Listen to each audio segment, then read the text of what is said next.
you hear that? Thanks for watching. And of course, subscribe. All right. Hi, everybody. How's everyone doing tonight? Okay, so hi, everybody again. So basically, I'm just going to give you a little quick rundown on some of the crystals that the guys have there that they're going to have you work with over the weekend. So you have some amethyst, some clear quartz, some obsidian, and rose. I said rose quartz, right? So anyways, you're going to be making jewelry, I understand. And I don't know if you each get to pick your own piece as to what you're going to make. Like if you're all going to make one out of rose quartz, or if you each get to pick a different stone. My advice is, if you do get to pick a different stone, take your non-dominant hand and just let it hover over top of the stones. And let your hand pick the stone for you. Your energy will connect with which one you need at that specific time. And that is how I choose all my stones personally. I let my hand pick. I just let my hand hover over what I think looks interesting to me. And then it picks what resonates with my energy at that time and what my energy needs, either clearing, uplifting, whatever it may be. Rose quartz is, it's beautiful because it transmutes loving energy. It soothes, it calms. So a little thing that I like to do is if you have trouble receiving gifts or taking compliments, things like that, I like to take a piece of rose quartz and put it in my non-dominant hand. And I hold it. And I just let my body absorb some of the energy and see how I feel. And then I switch it to my dominant hand. And in my case, that's my left hand. Most people receive energy through their left hand. I have yet to meet somebody who doesn't. So basically, you hold that stone in your left hand and you allow that energy to just flow in. And what it does is it helps repair that broken receptacle and helps your energy become more receptive to receiving love, receiving compliments, receiving gifts, just receiving in general. And a lot of us, I don't think there's too many of us that don't or haven't had that experience at some point in their life where they haven't been able to take that compliment and say like, yeah, thanks. Like, that's really nice of you. Like sometimes we have a hard time. Sometimes we don't feel like we deserve that. And that's a time when we need the energy of rose quartz because we all deserve love. We are all deserving and we should all be receiving. And if we aren't willing to receive love for ourselves, how can we receive it from anybody else, right? So self-love first.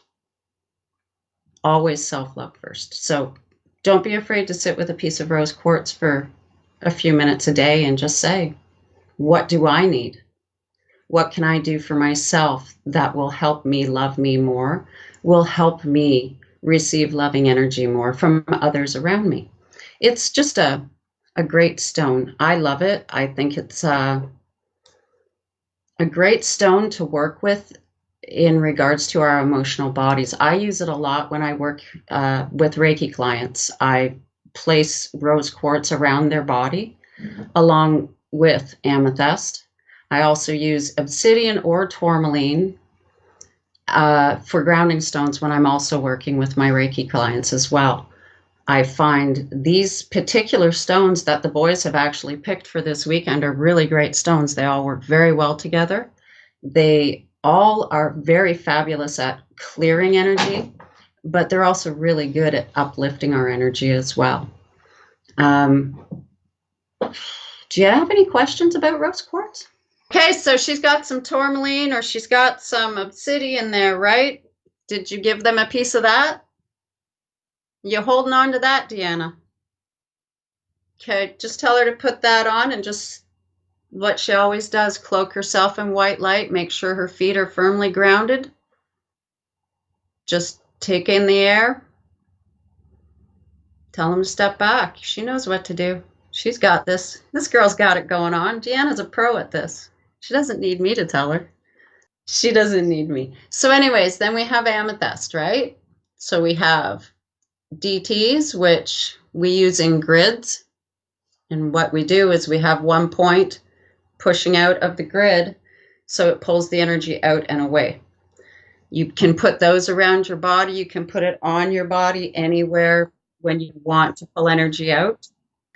So anyways, amethyst it's a broad spectrum healing stone. You can use it for neutralizing pain if you just take it anywhere, like if you've had surgery or you bumped yourself and you got a nasty bruise, you just set it on the area and it just pulls the pain up and out. It's a beautiful stone.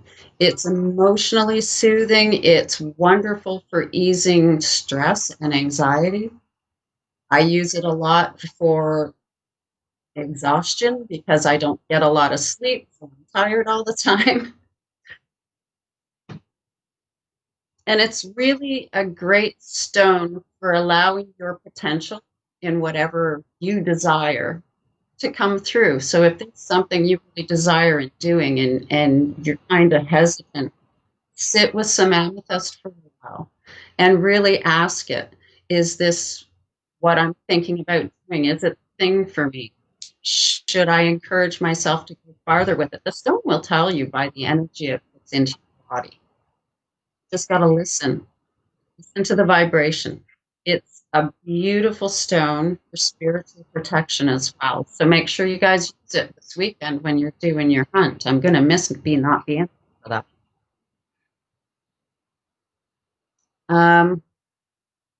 It's good. It's a good stone too for you guys to sit on your ghost hunt as well, because it brings very clear-headedness. It brings good, clear thoughts. You guys can be ready for anything that happens. It'll have you aware and attentive to what's going on around you. Then there's different kinds of amethysts. There's dream amethyst, which is one of Deanna's favorite stones. And it's got white quartz through it. So it's just a different type, and it aids in your dream state, recalling your dreams, taking you through astral travel and things like that. It's a beautiful stone as well. It just, again, it's an all-encompassing stone. It does anything and everything you need it to do as far as being a broad spectrum healing stone.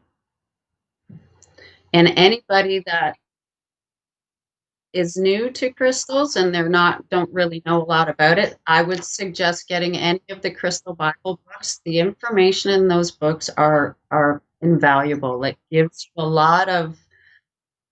you a lot more information than just about the crystal itself. It will help you understand the different types. Double terminated point versus a regular point versus a tumble versus a rock.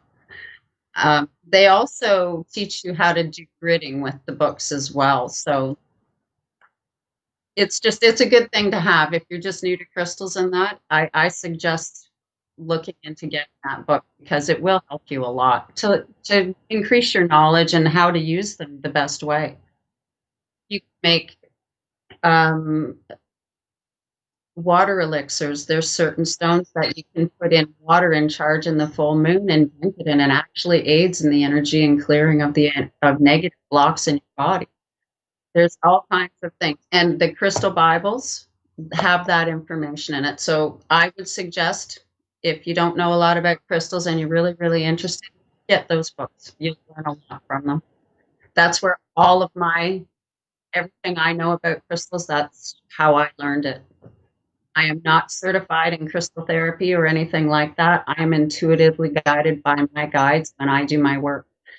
And that's how I'm drawn to the pieces that I have and the pieces that I use. What else? We got clear quartz. And everybody knows clear quartz is just the most beautiful stone of all stones, and does so many wonderful things. And it comes in so many different ways. You got tumbles, you've got vogels, you've got points, you've got raw pieces. It's the stone of all stones. It's the most powerful healing stone there is. It amplifies the energy of any other stone it is put with. It can regulate the energy that is flowing from other stones. It can sorry, excuse me. It's really good for unblocking. So if you got a blocked chakra somewhere, if you take a really nice pure piece of quartz and just set it there for a while, put your hands on, just think lovingly about what's going on, that stone will do more than you can even possibly imagine just by you doing that. It's all about the intent.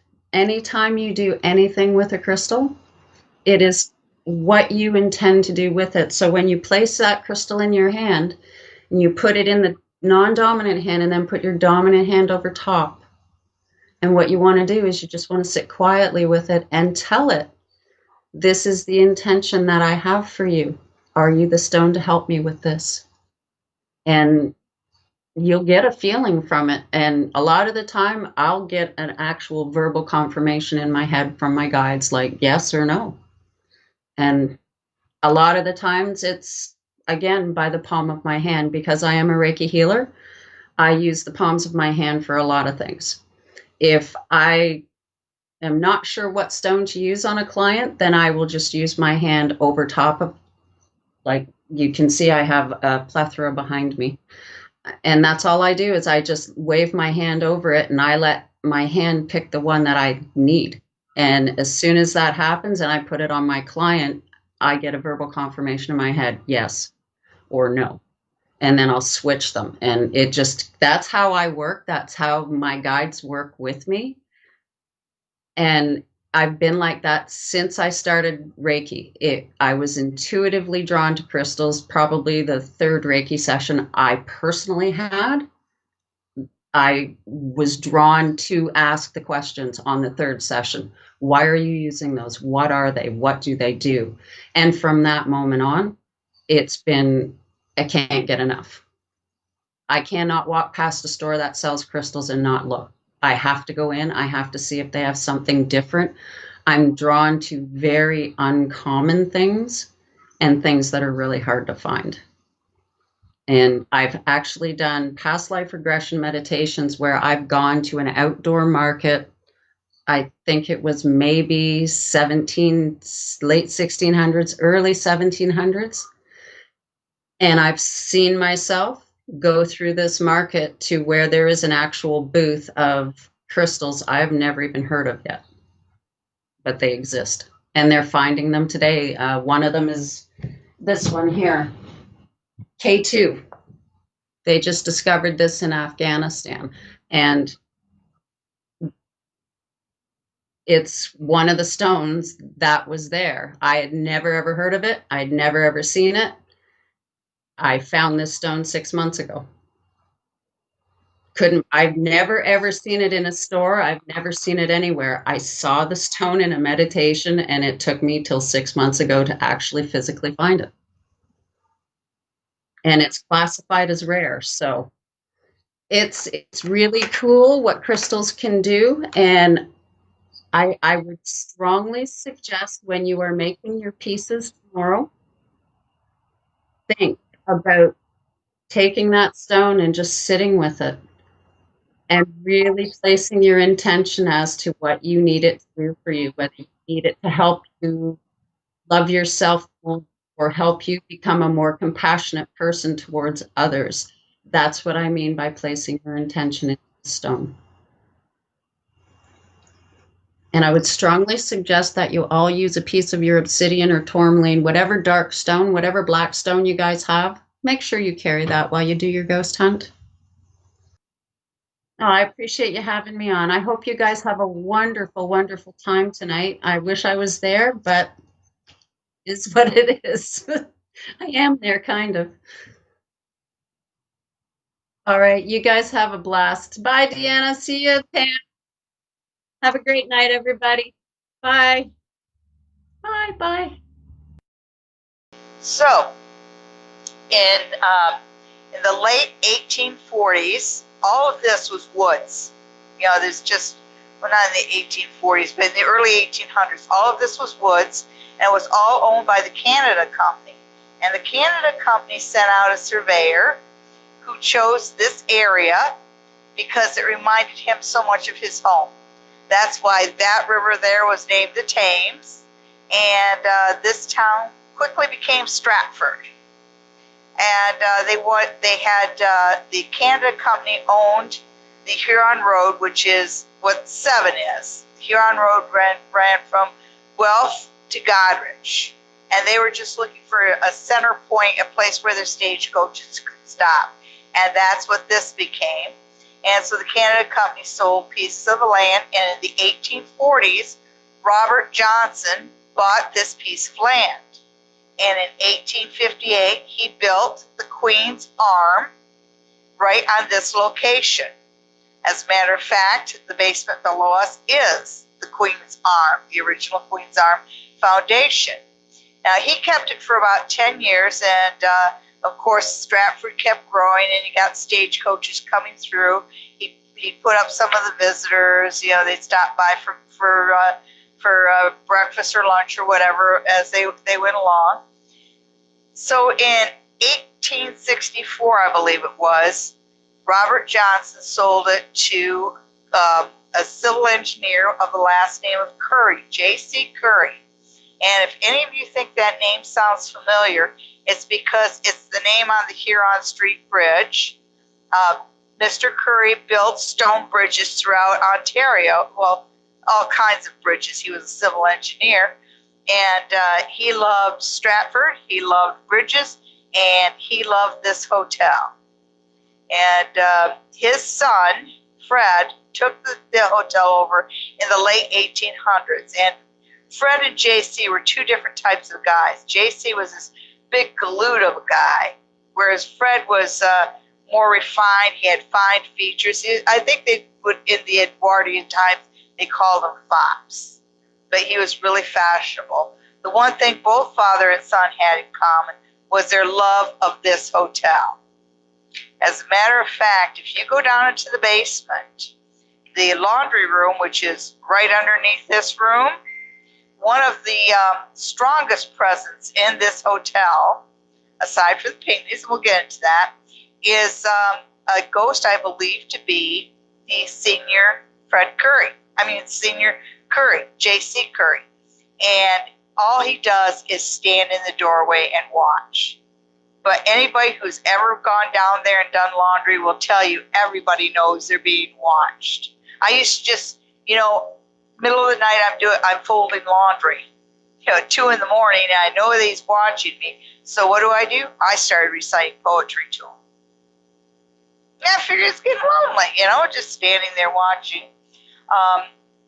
Also, let's see. So Fred had it for many, many years. He built up a really good reputation, fine dining in the whole 9 yards. In 1905, this building burnt to the foundation. And so Fred Curry, with his taste, he built this brick building, neoclassical style. And in 1905, it was all the rage in England. So, of course, we had to have the nice neoclassical style. And I don't think that Fred Curry ever really warmed up to this hotel. And the only reason I say that is because within 10 years of rebuilding this new hotel, he sold it. And he sold it to the Pinckney family. So there was David Pinckney, and it's not David Pinckney Sr., but it is the older David Pinckney, ran this hotel for about a decade or so. And then his younger son, David, took it over. Now, David basically was raised in this hotel, second generation, and David Pinckney is probably the longest standing owner of this hotel. And in his time, he was just a pillar of society. He liked horse racing. He liked Hockey. He loved hockey so much that there's actually a David Pinkney trophy still to this day. And his family and that had a certain wing of the hotel, and they were uncertain as to whether it was the wing where Mark and Trevor are, the 214 to 219 wing of the hotel. All those rooms used to be the Pinkney apartment. And I got confirmation of that a few months ago. I actually met Pinkney's granddaughter. And so I asked her where it was because somebody else thought that it was in that corner of the hotel. And she confirmed that it was that wing. And it was one apartment, had 2 or 3 bedrooms and servants' quarters. Now that where they're staying, David used to like to have his, he'd have meetings there. You know, the gentleman's types of meetings. And he loved that room. And that's why it's called the Pinkney Suite now. Mr. Pinkney, a lot of people see him. I've had people tell me that they see him sit in that room. He likes to play with the locks on doors. I know that Mr. Pinkney did get me locked in the bathroom one time, and I couldn't unlock it. I finally just stepped back and said, okay. And then I went, door opened just right up. The thing of it is, he can't keep it up. You just have to sit back and wait a couple minutes. He can't keep it up, except if it's his family. I will tell you, when there's been a couple times when some of Mr. Pinkney's relatives have come here. There was one time, I guess it was his niece or something came and visited. They could not access the Whirlpool Suite all weekend long. As long as she was there, he was not going to let that door be unlocked. Some people behave very badly around their family, I'll say. And on the subject of the Pinkneys, I want to talk about Elsie Deal. And Elsie Deal, this room and that room are basically her spots. And Elsie Deal is what you might call an old maid. And I know she doesn't like that, but because she never married. But she loved her life. She had lost her parents in a fire. And so she was basically wanted to be independent. She didn't want her family telling her what to do. Who could blame her? And so David Pinkney took her in, and she was the general manager. She was dining room manager for the rest of her days here, and she had a staff apartment here. And she lived a very happy life. And of all the ghosts in this place, I am most familiar with Elsie. And yeah, she's here. Now, I was always aware of something here, right? But one night in the dead of winter, when there was absolutely nobody here, and you know how when a ghost wants to get your attention, they'll come behind you and give you the creepies up your neck and stuff? Oh, she was pestering me all night long, and I got a job to do.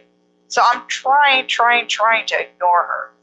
And I went to that front door there, and keep in mind, this is the middle of the night, like 3, 4 in the morning.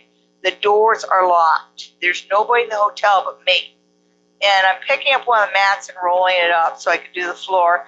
And I see this woman running out of the dining room going toward the boar's head. So, of course, I chased her, right? Who wouldn't? I went around the corner, nothing. Absolutely nothing. I could almost hear laughter.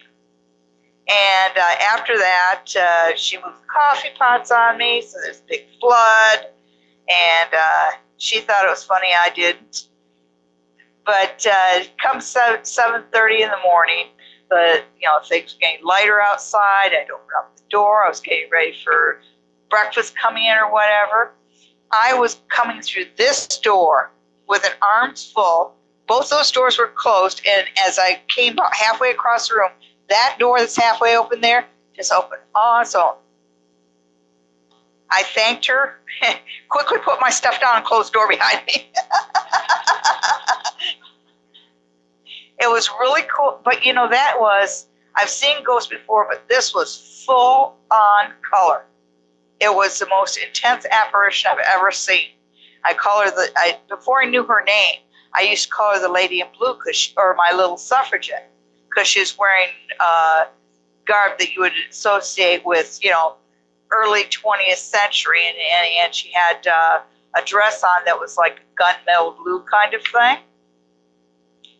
But I told this story to some of the ghost groups, and one of the ladies was so interested in the story that she did a little bit of investigation. She actually hunted me down and said, I know who that is. That's Elsie Deal.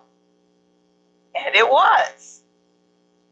And so the Pinckneys had this hotel for 3 generations. There was David, the older David, the younger David, and then the Pinckney estate. In 1970, this was sold, and this is when the hotel went through kind of a uncertain period from the 1970s to the 1990s. It changed hands a lot. There was a major renovation that maybe didn't go as good as it should have. From that period, there's one ghost in particular, and this is one that I call Mr. Creepy Pants. And he's down in the basement. He's the one that hangs around. You know, you can feel him when you walk past the boar's head, past the elevator. Kind of feel like a little, that's Mr. Creepy Pants. And that's what I call him. I know exactly where he is. When I first started working here, I was down in the basement, and he started kicking boxes over, you know, to get attention. You know, I'd come down in the basement, and box would knock down, you know, like from here to where that piano is. So it's far enough away that wasn't anything I did. And he kept doing that until I acknowledged him. I also had a fellow one time that walked past the front desk. And he walked past the front desk, and he chatted me up when there's nobody there, just him and me. And he started telling me about David Pinckney. And he even told me about the apartment, how he played with it when he was a kid. And everything he told me about the hotel I knew to be true. The only problem is that the guy was too young to have the experiences that he said he had. So he did that to me twice. And I kind of put it together that I was dealing with somebody that wasn't, you know, that was dealing with a ghost that just decided to chat me up. And he must have known, because next time I saw him, he walked past the desk and he looked at me and he winked.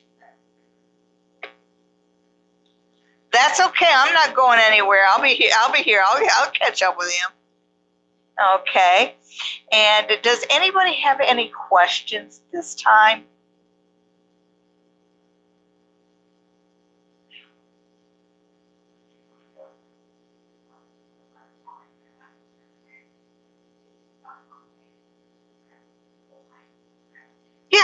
Yes. Yeah, that's Elsie. Yeah, she's great.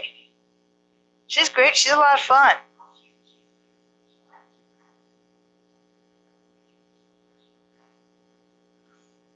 Yeah? Yes, she is. Yes, I intend to hang out with Elsie a lot. I'm not going anywhere.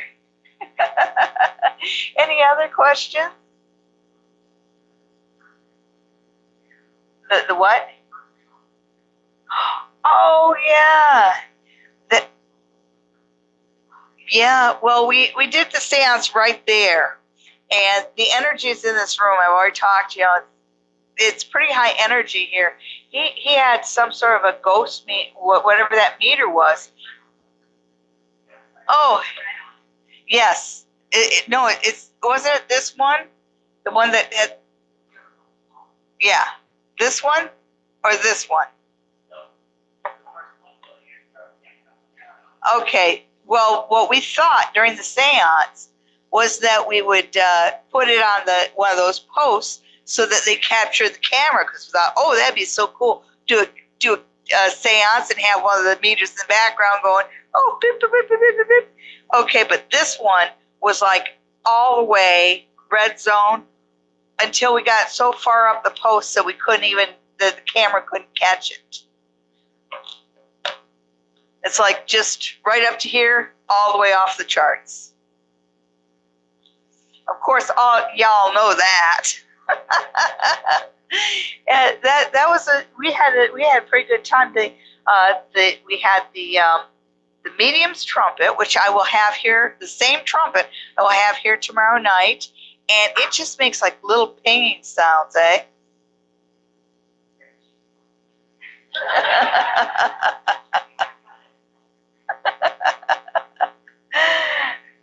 So you'll get to see the Mediums trumpet, and it has a special meaning to me because when we did the seance, my friend David LaForte was there, and since then we've lost David.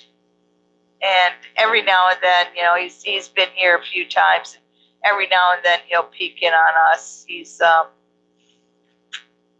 We'll just miss him a lot. So I'm glad that we'll have his trumpet there, just so he knows that we're thinking of him. Okay?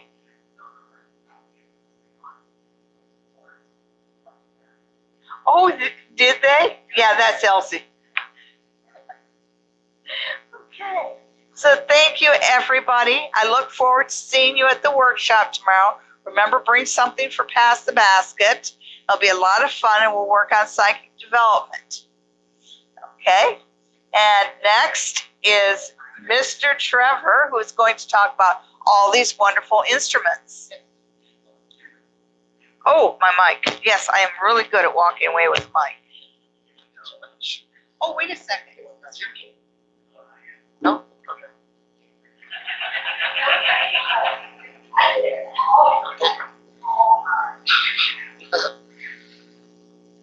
Okay.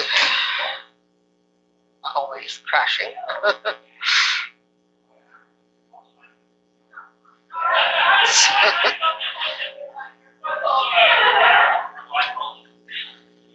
Okay, so my topic tonight is paranormal tools, what they do, and how to use them when you're investigating, like you'll be doing tomorrow night with us. So bear with me. I'm a lot quieter than the other guys, so I'm going to try to keep my voice up. But who has favorite tools that they like to use, first of all? What's your favorite tool? Pam? Okay. And that's similar to this style. Yes. Anybody else have used tools in the past? Yeah? Spirit box, which is this one here. The EMF, yeah. And we have that here as well, so I'll talk about that. For those of you not familiar with tools, have you seen tools on TV shows and stuff before in the past? What's your favorite one that you've seen on TV? Like the...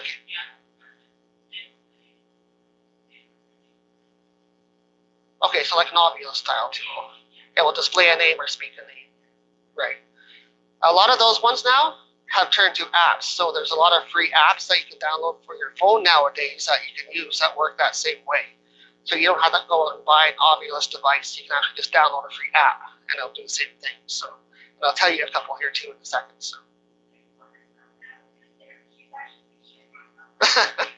Yeah.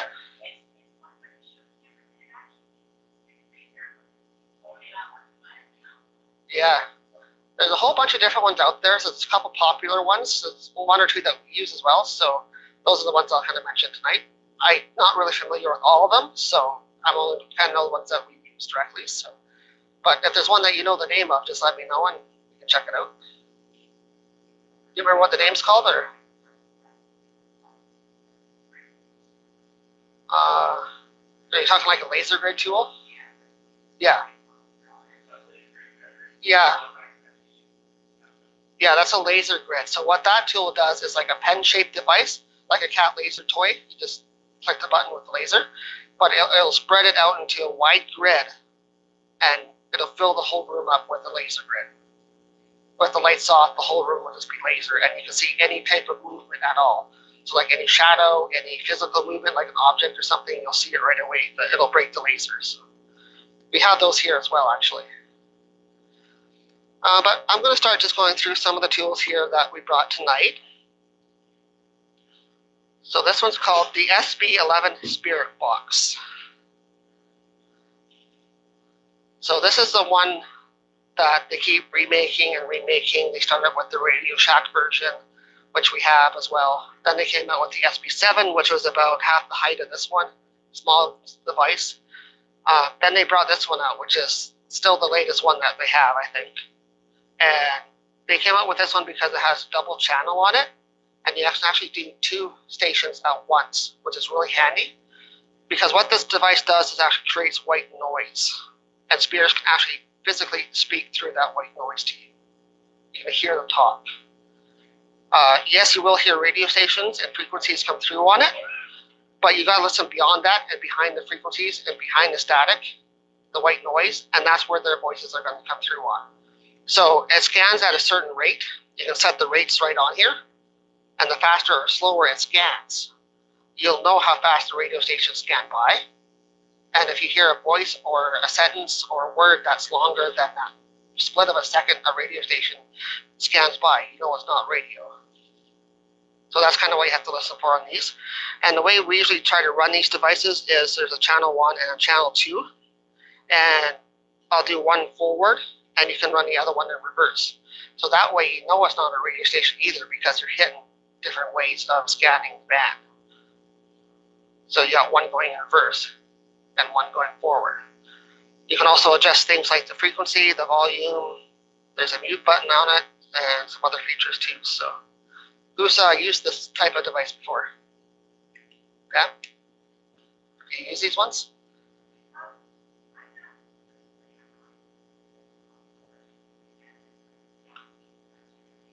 Yeah. It does take a lot of energy, and you do have to really focus when you're asking questions. Just like in an EVP session, you have to ask that question and get that spirit enough energy and time to reply to you. So you have to wait between your questions and then kind of decipher what they're saying between the white noise that's coming through. So.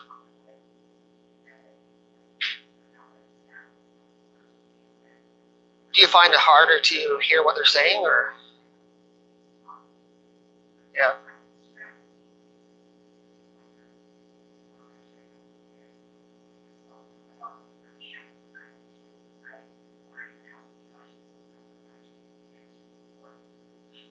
Yeah.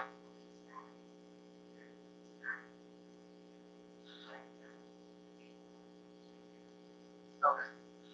I've had off and on luck with these. Like, it does take a while to get used to how they work directly.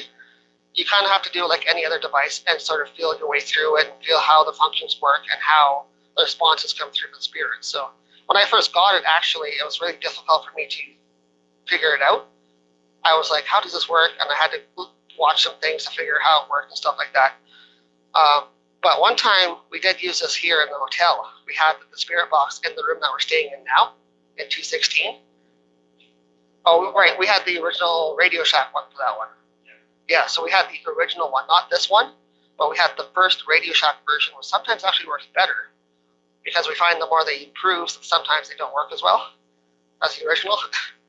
So we had that one running as we went out. We came back to the room a while later and we're still running. We opened the door, and right away, the first thing we hear through it is I'm Pinckney. I'm Pinckney, which is the owner of the hotel, former owner. So it's his suite that we had it running in, and that suite is the Pinckney suite. So he used to say hi basically as soon as we walked in the door. So it was very clear, and we both heard it, right?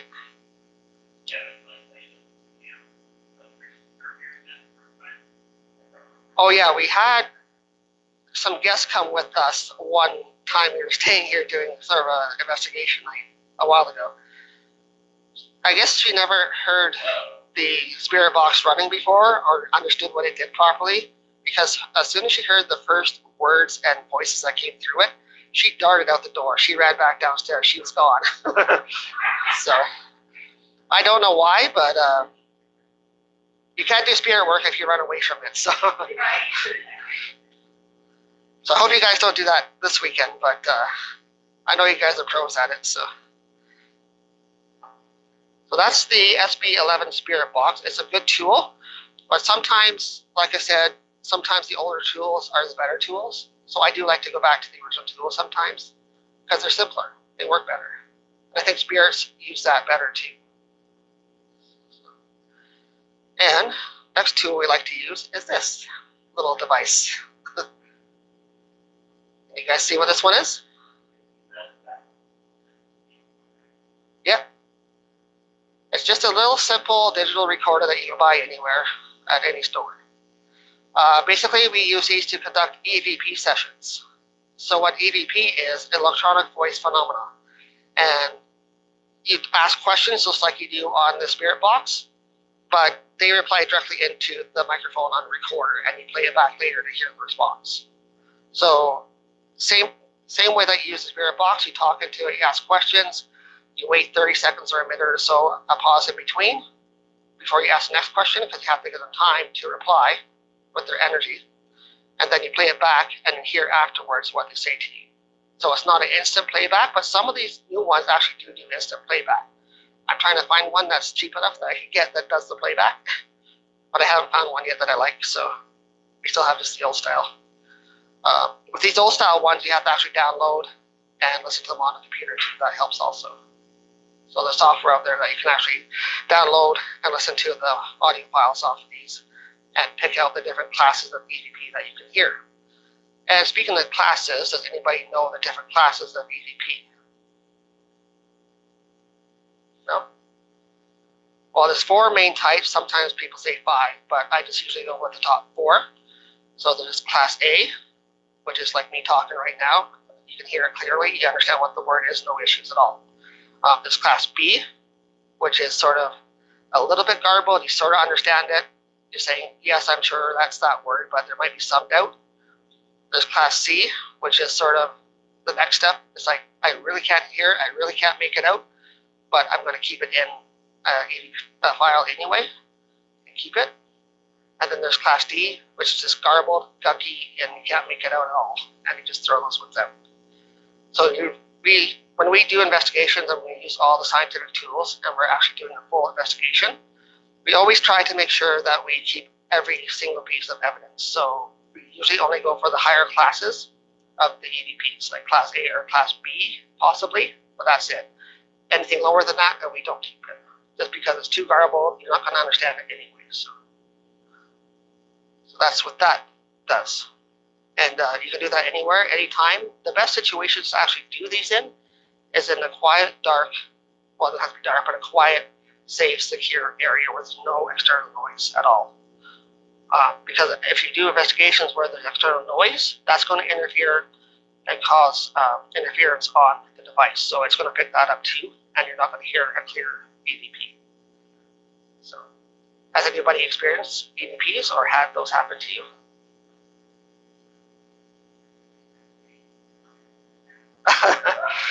That's the other problem. The more that you do recording and stuff like that, you have to do the whole time that you've done it before. So you have to go back, review, say you set an investigation for 4 hours. Yeah. Yeah. That's a part of ghost hunting that kind of has gone on the wayside, I think. It used to be the old format, say in the 90s, people would always do this format, like EVP recording and stuff like that. Nowadays, I think it's more on the fly.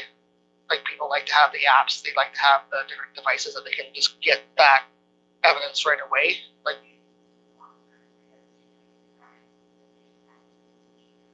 yeah. Yeah. Yeah, and a lot of the new apps, which I'll talk about in a little bit as well, have that feature. So you can go back on your word list and actually see what words came back to you. So, which is really more handy than this old-fashioned way. But a lot of spirits still like to use that white noise as communication. A lot of the apps use that feature on the phone. That's how they work. But sometimes these old devices work just as well too. You'll be surprised at what you can catch on them.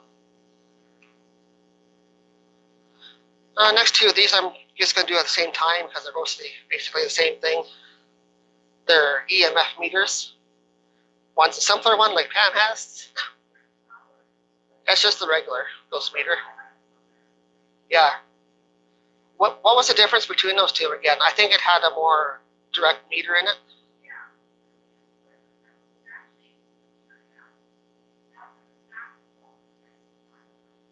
Right.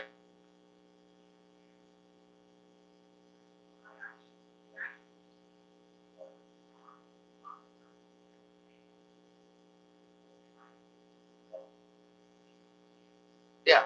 These ones are very simple and very easy if you're a beginner ghost hunter and you want to get into the field. These are great devices. They're cheap to pick up almost anywhere, right? Oh, are they now? Oh, okay.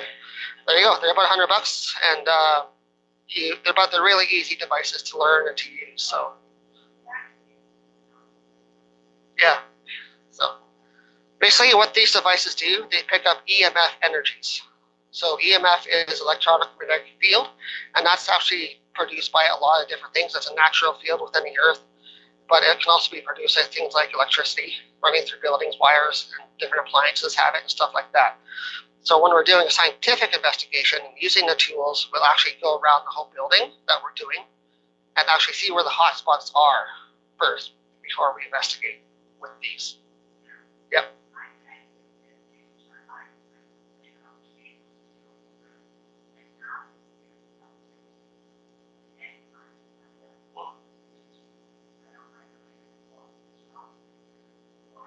Yep.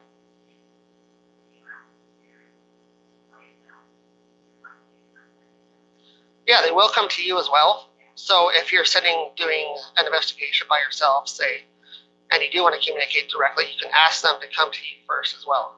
Yeah. So that's what these are. It just tells you what energy is around in the meter form. That one, or this one's the K2 that you probably have all seen on TV. Yeah. So it just does it in light form instead of a meter. And these are good also for asking yes or no type questions. So if you want to do a simple investigation and want answers to stuff, just ask simple yes or no questions, right, Pam? And they'll try to respond to that. Oh, great. Okay. So those are the basic tools that we use. There's other tools that we like to use that are a part of us, that are built into us, like abilities that we have. We all have different abilities. I have something called clear audience, which I can hear spirits speak. So other people have different clear audience and type abilities. So we use those in conjunction with the tools sometimes. So we find that they work together. And just to finalize things, Chris just brought me over the app that we like to use called the Ghost Hunters Tool.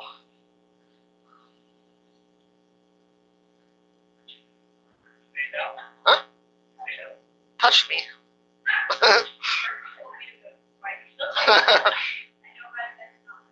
So this is the one I was talking about earlier. This is the one that we use to replace the Oculus old style tool.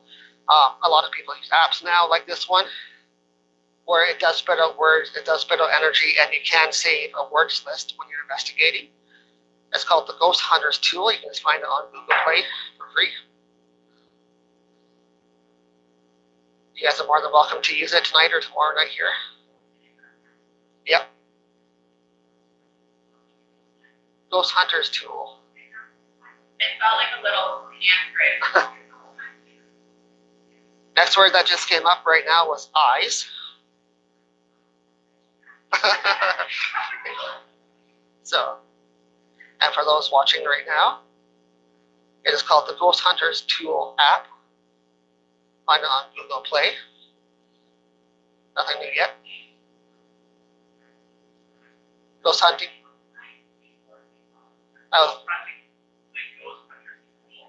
Yes. It should be hunting. Okay. Yeah, it used to be Ghost Hunters. Okay, that's why. Okay. Yeah, so Ghost Hunting 2, I apologize, they did change the name. Got that confirmed. So yes, that's the right one. You guys are more than welcome to install that for free. Try it out tonight while you're here, or tomorrow at the Ghost Hunt. So Other than that, that's about all I have. There's also other tools we use, like pendulums and stuff like that, to communicate as well. Those are a little safer than using things like, say, the Ouija board stuff. So please do not bring a board anywhere. If you want to go that direction, use crystals instead. They're a lot safer. So, but that's all I have. Thank you guys so much. And next will be Chris.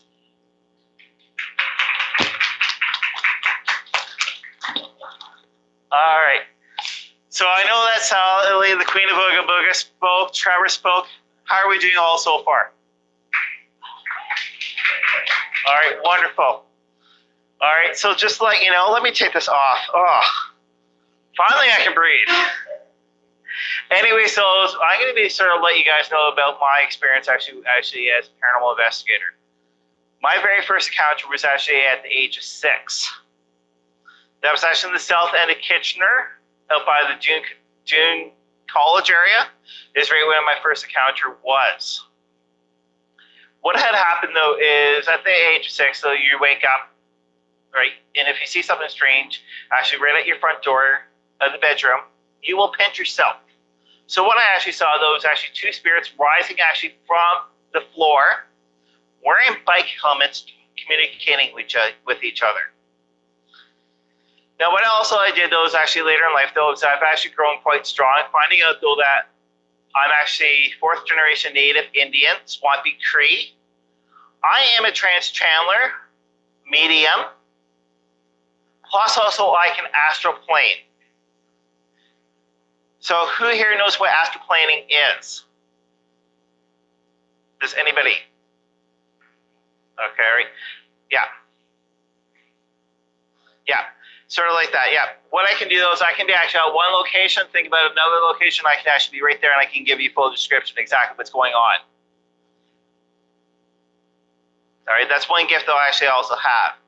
But anyways, those years later, Sally and I, just a couple years ago, we both realized, though, that we were cousins. We both started off as good friends. Then before her wedding, though, that just took a couple years ago, we found out that, yeah, we were distant cousins. So Sally actually has some of the traits also. So I have a trait. Sally's actually at a different level than what I am. All right. Sally has some really great gifts. So do I.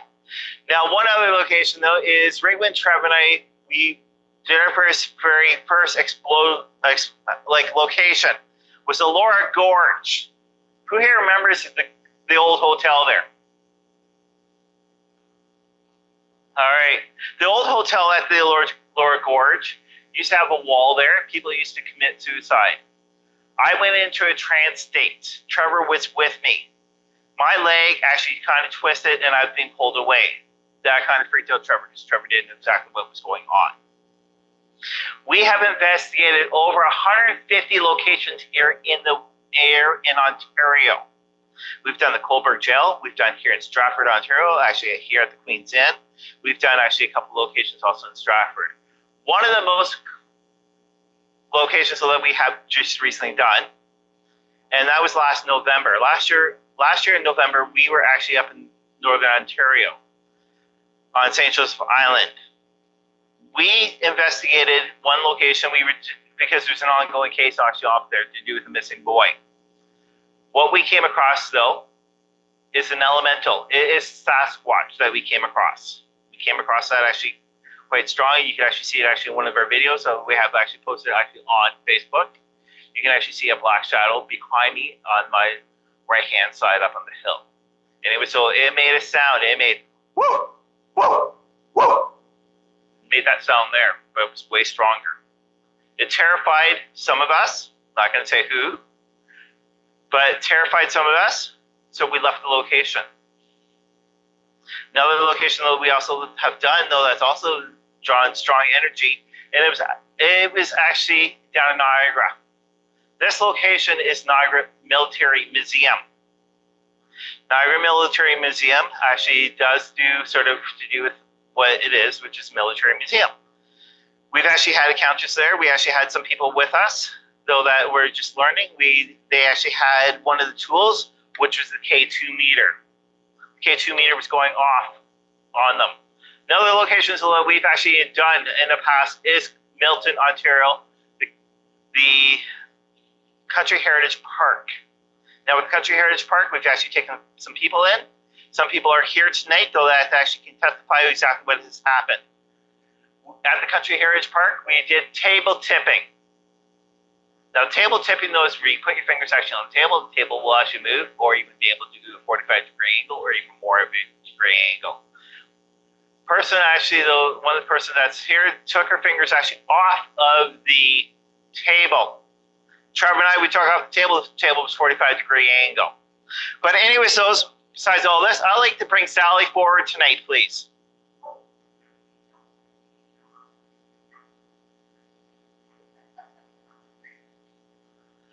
Sally has been very wonderful with us. We do actually have a gift here that I'd like to present to Sally.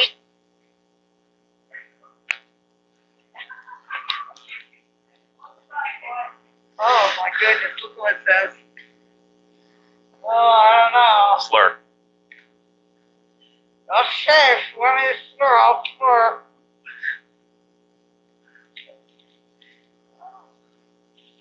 Again, though, tomorrow night, Sally will be doing readings, same with myself, but Sally is actually opening up her one gift. So if you guys want to be able to get readings, actually, Tonight?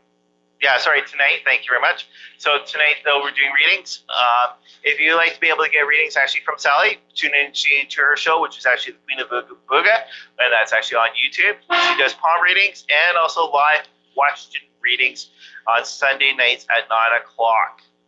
I got a 44-card Oracle deck crystal therapy card. Oh, look at that. Very pretty. So,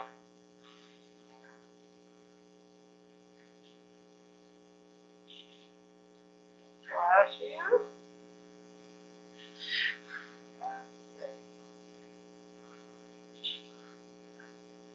Sorry, I gotta take off the tape now.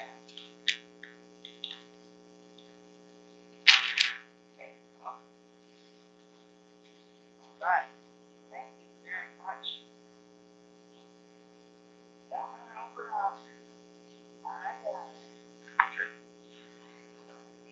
dust. Yeah.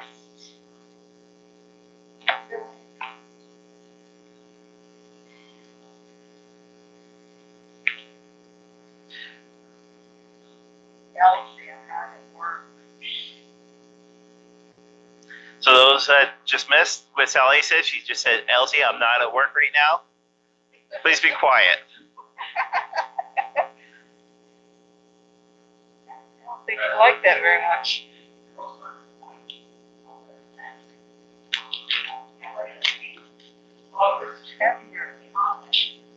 Okay.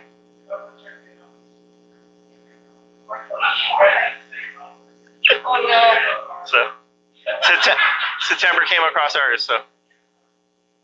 Okay. Oh, look at that. The first card I drew, cut open Kaino, which is, it's ironic that Kaino, I like Kaino. It was crystal. It's not easy to polish. Every now and then you find it a tumbled stone or something. But the thing I like about Kaino is it's one of the two crystals that you never need to clean.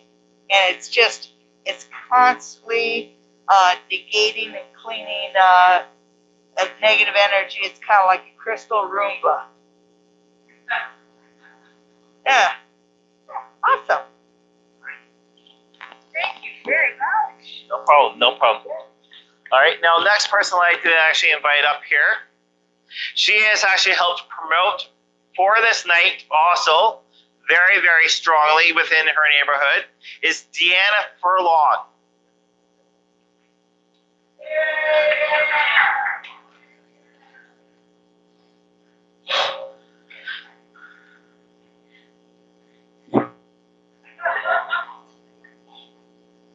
Deanna Furlong, actually, we were with her not that long ago, actually, in one of our podcasts that we did, and that was before COVID-19 back in March, and that was the Buckus Page House. I think the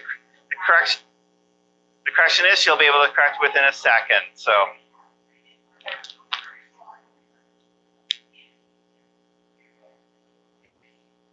What was the location?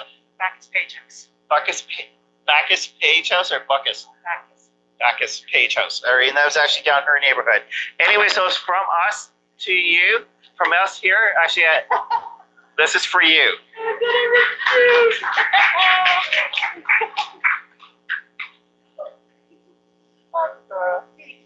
No problem. So, all right. So again, those of you guys like to be able to find some more information to do with the Queen of Booga Booga, you can be able to find her actually on YouTube underneath the Queen of Booga Booga, or you can be able to check us out here actually at Haunting Live Podcast. So from us to you, we do say thanks very much for tuning in tonight's episode.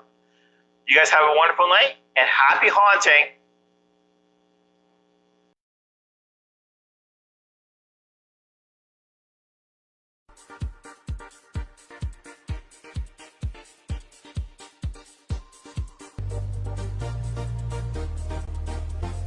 Did you hear that? Thanks for watching. And of course, subscribe.